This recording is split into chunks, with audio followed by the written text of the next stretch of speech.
What's up, YouTube? Happy Martin Luther King Jr. Memorial Day.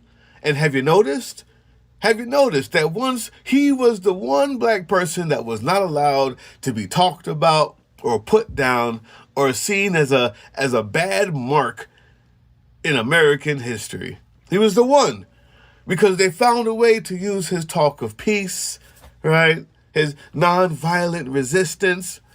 And it sounded so good, and it felt so good, and it looked so bad on TV when the dogs were on him. It looked so bad on TV when the fire hose were turned on, and the buses were burnt down by Ku Klux Klan members. And it looked so bad when they sat down at the tables, and what they were met with was violence beyond belief. Teenagers. That looked so bad. Remember? He was not allowed to be talked about. You had to say, we love King. It was okay to put his memorial up. Now, even he was a terrorist, a Marxist, communist. That's how it goes. That's how white nationalism goes. They found the black guys to talk about him first. And then your just run-of-the-mill, lily-white, conservative nationalist, as it turns out, they all think that, well, he wasn't really that good. Once you let it in, just a little bit, white people, black people, white women, white Christian men, once you let it in just a little bit, you will be next. Your heroes will be next. The only hero you will be allowed to have is Trump. So on this Martin Luther King Jr. Memorial Day, I'm going to do something I've never done before. I'm going to show the entire visit as seen through the eyes of my child and me to the Martin Luther King Jr. Memorial Museum at Lorraine Hotel, where his life was ended prematurely. It's powerful, and I've never shown the entire thing before. I've always put it behind a paywall because I wanted something special for the Patreon. But this time, where we are now, I think it's time to show the whole thing. We've got a brand new Canadian drain coming this week. We have news from the UK, from our Ireland correspondent coming this week. We even had a new host come in and put his hand in the pot this week. But although we have all that stuff coming this week, and it is coming, today is MLK Day. So that's what we're going to do first.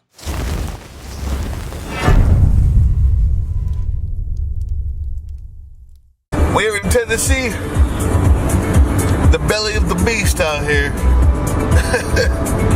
What's happening is we're talking about the politics over here, and we're talking about Donald Trump, almost like the worst president of the entire election year. And these are the facts. So the reason why I'm not driving is because in Tennessee there is a gigantic crackdown with ICE, and they're sending people places, especially if they're not born in America, and I'm not. So I decided I would be here to document, because there's some other good things that happened in Tennessee. There's historical things that happened in Tennessee that relate to our resistance. One of them was Dr. King came here for the People's March, for the Poor People's March. Before he was assassinated in a hotel, I hope we get to see him tomorrow, he came here to help the sanitary workers union fight back against poor wages, fight back against the people who figured that because you work for them, they own you. And right now, that's the type of feudalist society that they want to go back to. When they say make America great again, that's what they mean. We want a feudalist society where the only people who get paid are the people who own the companies, and the people who work for the companies have to scrape hand and foot. That's great to them. So today we're going to look at what else Tennessee has to offer.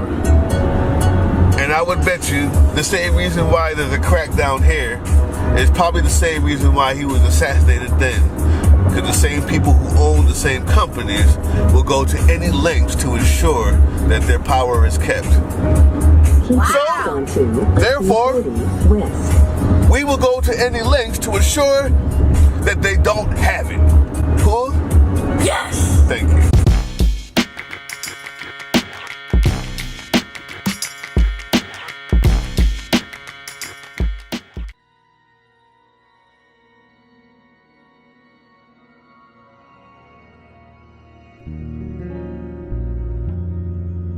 It was the civil rights. It was the civil.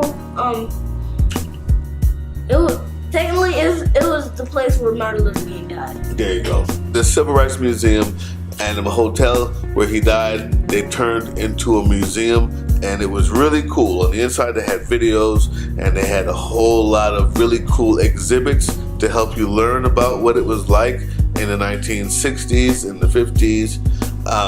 And there was one part where I won't ask to tell because it was sad, and it was all about the slave trip from Africa to America and how they did a lot of bad stuff.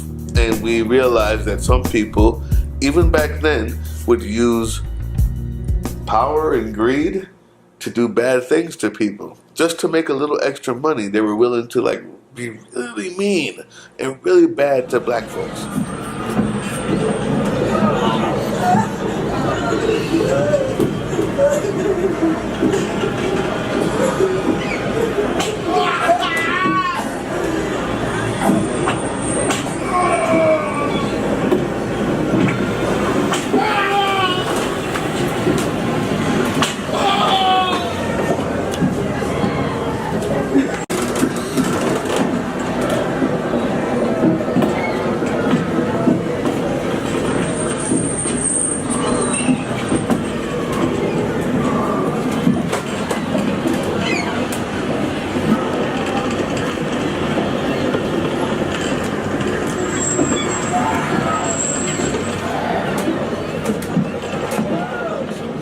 So then after that, we saw that, and I cried. I think you were very sad as well. And then we got to the next part where we started to learn about the civil rights movement. Is there anything you want to talk about in the civil rights movement? The thing that I want to talk about the most, that was legit the scariest thing, was when they stuffed that thing, and it said, and they had this stuffed figure, and they hanged it on this creepy thing, this line thing, yeah, whatever. I don't know what it was, but it was the head was attaching to it, the head. Tell the camera. The head of it. The head of it. They use it as a scare mechanism to keep them working. Yeah. And they use that stuffed figure, and they poke this stitch thing, and they stitched it to this I don't know what it was. I guess it was a power line. I don't know what it was, but it was this messed up figure thing that looked so much like a human who didn't do their job, and then they got all messed up. All right, so that was the toughest part, and they're hanging. But for me, that was not the toughest part. What was the toughest part? The B.O. Oh, no, we don't talk about the boats. I already talked about it for you because I know it's just a whole lot. Well, tell me about what other kind of stuff they had during that museum that kind of let you understand what was going on back then, or the dynamics of power. Doll test. Huh? Doll test. Doll test? The doll test. Tell me about that. I didn't even watch it, but I know about it from my own history books. Tell me about what the doll test said. I wasn't really listening since I didn't really want to look, since I thought it was going to be as bad as the... Right. We don't want to talk about that. In the doll test, these people came up with a test to figure out how segregated schools, remember segregation? Segregated schools worked on the minds of kids, what it made them think, and if that, helped or hurt them. And they came up with a doll test. these really smart people came up with a doll test that had one white kind of baby doll and one dark black baby doll or brown baby doll. And they would ask them questions to kids. And all of the kids looked at the brown baby doll and said everything was ugly, oh, blah, blah, blah, because they were so indoctrinated. That means like they teach them the wrong thing. They teach them the wrong thing. They indoctrinated them. And, you know, everything white was pretty and everything black was bad. And so they ended up hating themselves if they were that color. The doll test was very important, though. Yeah. Right? Because it taught us that what we think about ourselves has a lot to do with indoctrination. And it's not necessarily true. Because you know that you're proud. Yeah. And you're great the way you are. And you're just perfect the way you are. Absolutely great. And that you don't have to be black or white. Whatever way you are is fine. Like even if there's a new color in town, like brown or gray or whoever, the way you're made is the way God made you, and the way God made you is the perfect way you are. So never misstands the way you're made or whatever. just be grateful of who you are. I love what you look like. Exactly. Okay. After that, what else did we see? We saw the whole bunch of little exhibits. Tell me another one that stood out after the doll test.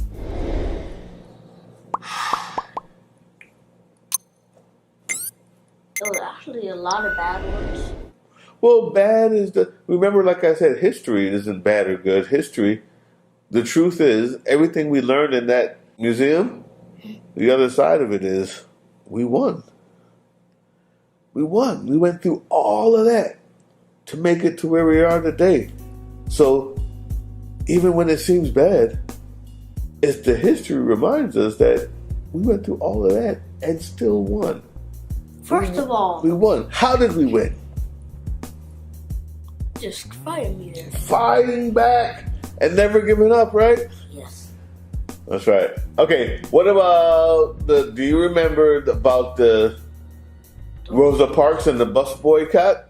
What was that exhibit like? I need to say it. It was a bus that we all walked on, right? We walked on the bus, and then yeah. So tell them we could sit on it. There you go. It was actually kind of peaceful. Yeah. But for Rosa Parks, it wasn't so good. They made every part of it was good because, like, how did they make the sculptures of like the body and head and stuff? Like, that was awesome. That's like, right. These people have trained professionals. They are. Of artists. Like, it was. They are. So we went into the bus and we saw Rosa Parks was sitting there, and then they had. And the bus driver was like yelling at her saying, "Get out of that seat and let the white person get in the seat," which a lot of people know, I guess. Right. Since everybody knows in my class. Like, at school. Okay. And my school. All right. So then, what would happen if you didn't go to the back? Remember, the bus driver said what they said, that if the black people didn't go to the back of the bus, then what would happen? They would get arrested. And she got arrested, but guess what? She got out. And then they had the boycott. What about the segregated counters for the drugstore? And where they used to sell soda and food. You remember that one? It's almost as bad as what I saw on them. It's not just like pictures in a book. When you go to this museum, they make it look really real and very impactful. That means it touches you in a very special way, not like just watching a movie. And we saw in that museum where they trained people to be non-violent. What does it mean when they were non-violent? They couldn't do anything. They can't do anything. They can't fight back. And why is that hard? Because you can do all of that and you can't do nothing. Like, say if you get bit by $100 or something, and you in that time, they wouldn't let you do nothing. Nothing. you would have to, and they wouldn't even let you have special gear. They would send you there to get trained and not let you do nothing. You have to deal with it. And but why? Why was it important not to fight back during that specific time? Because normally you gotta fight back. You gotta defend yourself, but right? you can fight back, but it's not. But not that time. Not this type of fight back. Exactly. It's the mental fight back. But it's I hard. I cannot be smiling right now because this is. No, it's okay to smile because we won. We won. That's the beauty of it. So why couldn't they fight back? What did it show? What was the important part about not fighting back for that specific portion? Okay, so you know how like you can watch that now, like you can watch how it happened. Mm-hmm. The people who they didn't do that because the people who are making the whole reason why segregation even started was the bad people, Right. and it showed that the bad people started it. But if you fight back with your fist, it will make it seem like you're the bad person who started it. So that's why they get you in training to not fight back. Very good. Very good. But very easy to. I have something to say about that. Go ahead. It's bad, so it's okay if y'all cry. Okay. Mm-hmm. In this video, it's. I'm not trying to say it's supposed to make you cry, but it's. You heard my daddy say earlier. It's about what we've gone through, and we got through it. So one of the men was crying since he was black and he was sitting in a white man's seat. He got stepped on like 3 times by this white person. Yeah. And then he got made fun of, kicked, blah, blah, blah. Take it away. Take it away. That you didn't like how that made you feel at all. It made you want to cry? It's okay, because some of them are going to see it and they're going to want to cry too. They need to know that it's okay. Daddy, did you take pictures of that? I did. You want me to show them? Yes. You want me to show them so that they can know why you feel so bad? Yes. Heart. And this is why we call it a fight. Even though they didn't fight back with their fists. It fought back with their brains. To be able to handle this stuff takes a lot. And it really is hard to take. So he saw that, so Douglas saw that, and even now sometimes it's hard to deal with. All right? I almost broke my camera, but it's all right because I understand it. It was too much. After that, they had their bus burned down. But guess what? I can talk about that. All right, come on, tell me about it. So, you know how we were talking about Rosa Parks? Uh-huh. That was the same bus people were playing on. And when they played on the bus, they had this very bad punishment where they have to burn the bus down. Mm-hmm. And there was only one time. And then the firefighters had to clear all the fire out when they burned it down. And Daddy, did you take a picture of that too? I got a picture of that too. So can you show that? Can you show them that when you edit the video, please? I will.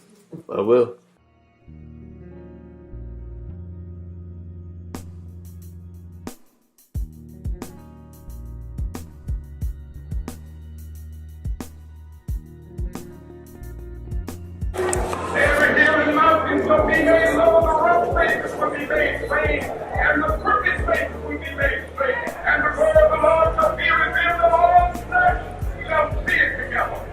This is my hope. This is the faith that I go back to the south with. With this faith, we will be able to hew out of the mountain of despair a stone of hope.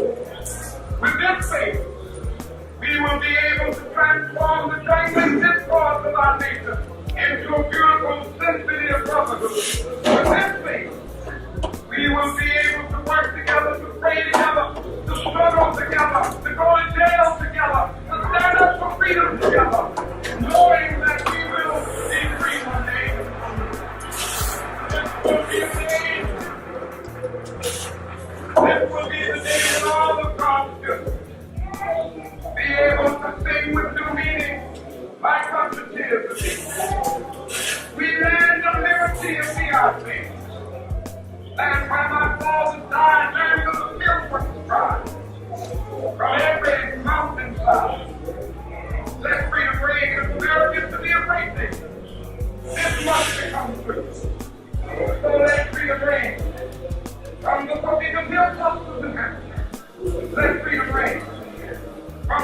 Personal space, baby. Personal space. Let freedom ring from the Activism. Let freedom ring from the smokehouse rockets of Colorado. Let freedom ring from the berries of smoke of California. Not only that, let freedom ring from the Southern Mountain of North. Let freedom ring from Lookout Mountain of Tennessee. Let freedom ring from every hill and molehill of Mississippi. From every mountainside. Let freedom ring when it happens. When we allow freedom ring. When we let it ring from every citizen, every hamlet, from every state and every city. We will be able to feel that day when all of our children, black men and white men, Jews and Gentiles, Protestants and Catholics, will be able to join hands and sing in the words of the old Negro spiritual. Free at last, free at last, thanks God Almighty, we are free at last. That's right, brother.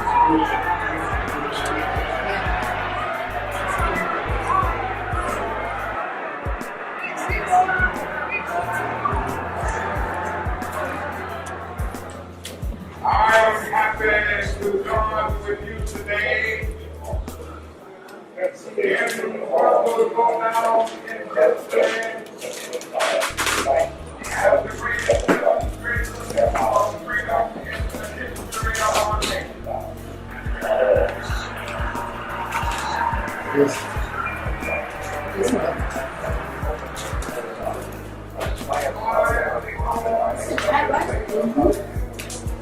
Instead of a computer, like we have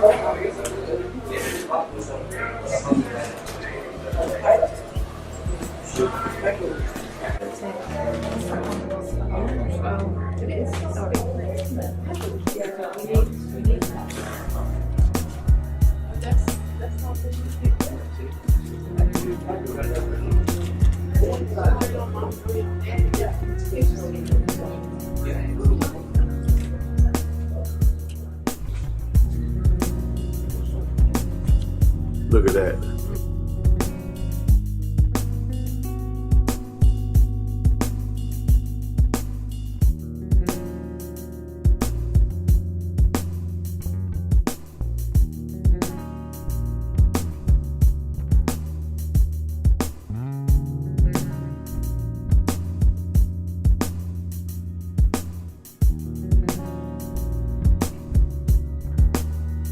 This is history. Not all history is good. But we won. That's the point. We won. People died for our freedom.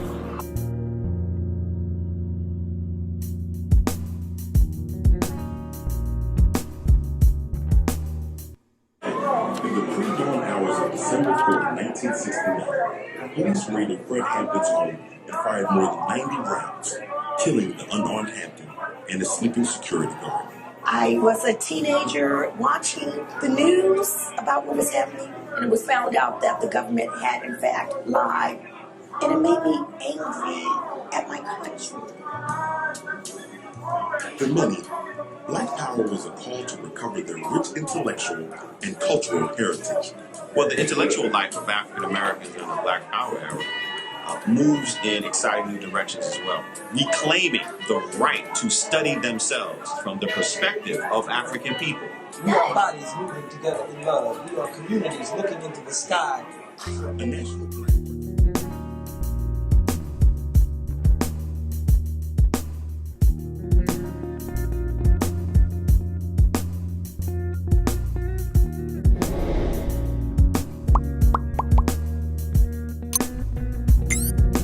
Let me tell you what happened. You tell me. So he was walking to.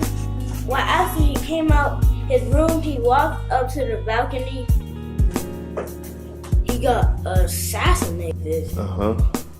So basically, these people who I forgot what it said when we first came, but I remember it said, "And we shall see what becomes his dreams," and like So basically, these people on a way different building. So Martin Luther King couldn't see them. I guess I don't know where they shot him, like the place where they shot him at. Like I don't know if they shot him in the head, the stomach, or I don't know. But I know they shot him, and then like they were hiding out, and then they were plotting what they were going to do, and then they said, "Well, we can shoot them."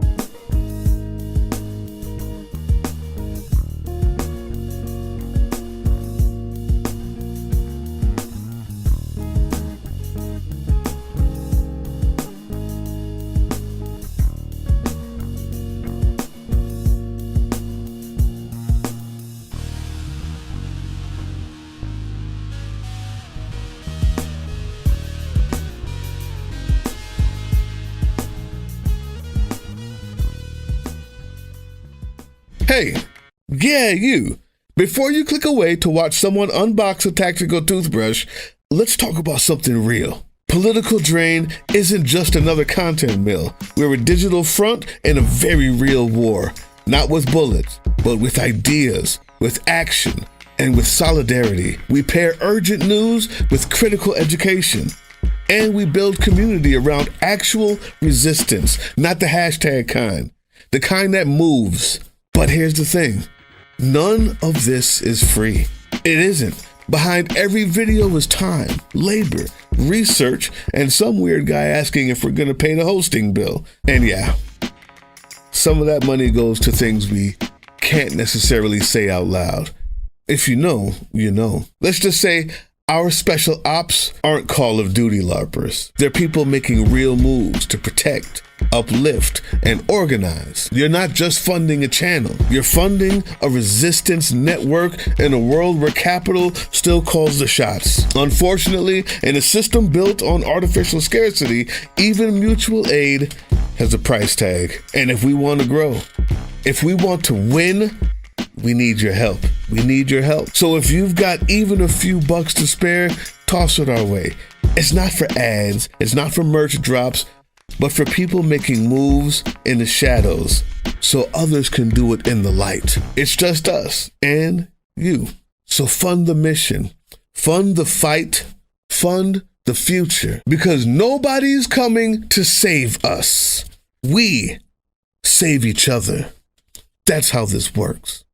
Follow us on all these things you see here, and our link tree is in the description. Maybe even get some merch.